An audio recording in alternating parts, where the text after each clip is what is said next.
सबको जय मसीह की।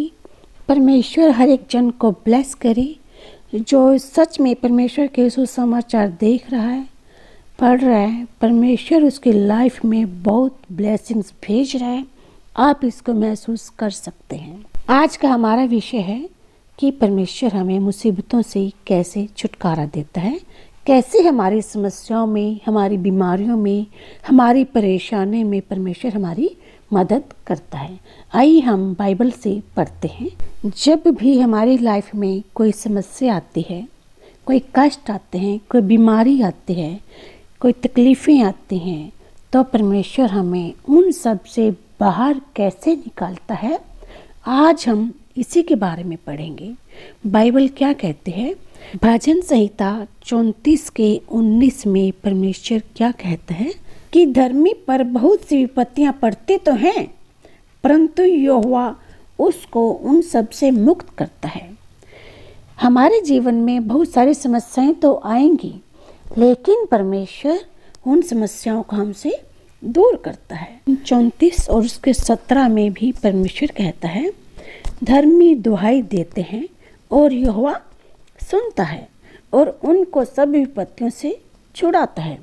क्योंकि जो बाइबल का वचन है वो सच है। यहोवा हमें हर एक समस्याओं से छुटकारा देता है, हर एक बुराई से हमें बचाता है। कब बचाता है? जब हम दुआ करते हैं, जब हम प्रार्थना करते हैं। प्रार्थना एक बहुत बड़ा आत्मिक हथियार है जो हमें हर एक समस्याओं से छुटकारा दे सकता है। जब हम प्रार्थना करेंगे तो हमारी लाइफ में, हमारे जीवन में समस्याएं आएंगी ही नहीं।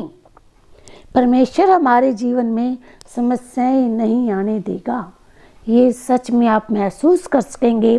आप जितना प्रेयर करेंगे उतना ही अपने जीवन से समस्याओं को दूर करेंगे। यही वचन नीति वचन 24 उसके 10 में क्या कहता है?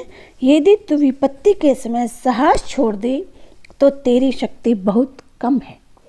इसमें परमेश्वर क्या कहना चाहता है कि यदि तुम विपत्ति के समय साहस छोड़ दो, प्रार्थना करनी छोड़ दो, तो इसका मतलब क्या है कि तुम्हारा विश्वास कम है, तुम्हारी शक्ति कम है, तुम्हें उस परमेश्वर पर भरोसा नहीं है। अगर सच में आप समस्याओं से छुटकारा पाना चाहते हैं तो हमें खुद को मजबूत करना है, आत्मिक रूप से मजबूत बनना है और परमेश्वर से दुआएं करनी है। विपत्ति के समय में साहस नहीं छोड़ना, खुद को मजबूत बनाना है। परमेश्वर के पास जाने का मतलब ये है कि जब हम प्रार्थना में परमेश्वर की मौजूदगी को महसूस करेंगे, जब हम प्रार्थना करते हैं तो परमेश्वर हमारे आसपास होता है। जब इस संसार में हर एक माता पिता अपने बच्चों को अच्छा पहनने के लिए देते हैं, अच्छा खाने के लिए देते हैं, अच्छी पढ़ाई करवाते हैं, तो वो हमारा स्वर्गीय पिता हमारे लिए क्यों अच्छा नहीं करेगा? बाइबल में रोमियो 8 उसका 16 में परमेश्वर क्या कहता है कि तुम मेरी संतान हो। आइए हम पढ़ते हैं। आत्मा आप ही हमारी आत्मा के साथ गवाही देता है कि हम परमेश्वर की संतान हैं, और यदि हम संतान हैं तो वारिस भी, वरन परमेश्वर के वारिस और मसीह के संगी वारिस हैं, कि जब हम उसके साथ दुख उठाएं तो उसके साथ महिमा भी पाएं। जब हमारे पास कोई समस्या आती है तो हम क्या करते हैं? सबसे पहले हम अपने पापा के पास जाते हैं, अपने पिता के पास जाते हैं। वैसे ही यदि आपकी लाइफ में कोई समस्या आई है, कोई मुसीबत आई है, कोई बीमारी आई है, कोई कर्जा आया है, तो सबसे पहले हम अपने आत्मिक पिता परमेश्वर के पास जाएं, उससे दुआ मांगें, तो परमेश्वर हमारी सुनेगा। परमेश्वर हमारे लिए हर एक रास्ता खोल देगा।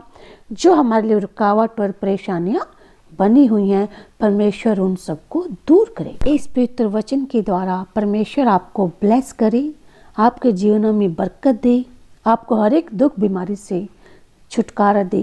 एक दूसरे के लिए दुआ करें। परमेश्वर हम सबकी दुआओं को सुनता है।